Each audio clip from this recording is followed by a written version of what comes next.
Hey everyone, want to unlock ChatGPT's full potential? Here are 5 quick tips to activate its genius mode and get amazing results. Tip hash 1, be specific.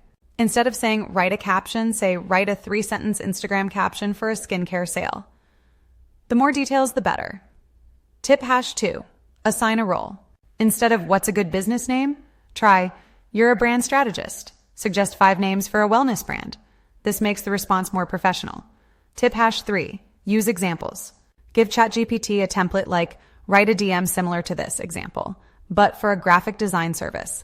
It helps with tone and structure. Tip hash 4, add constraints. For a blog intro, try write a 50-word intro in a friendly tone for a real estate post. This narrows down the response. Tip hash 5, build prompt chains.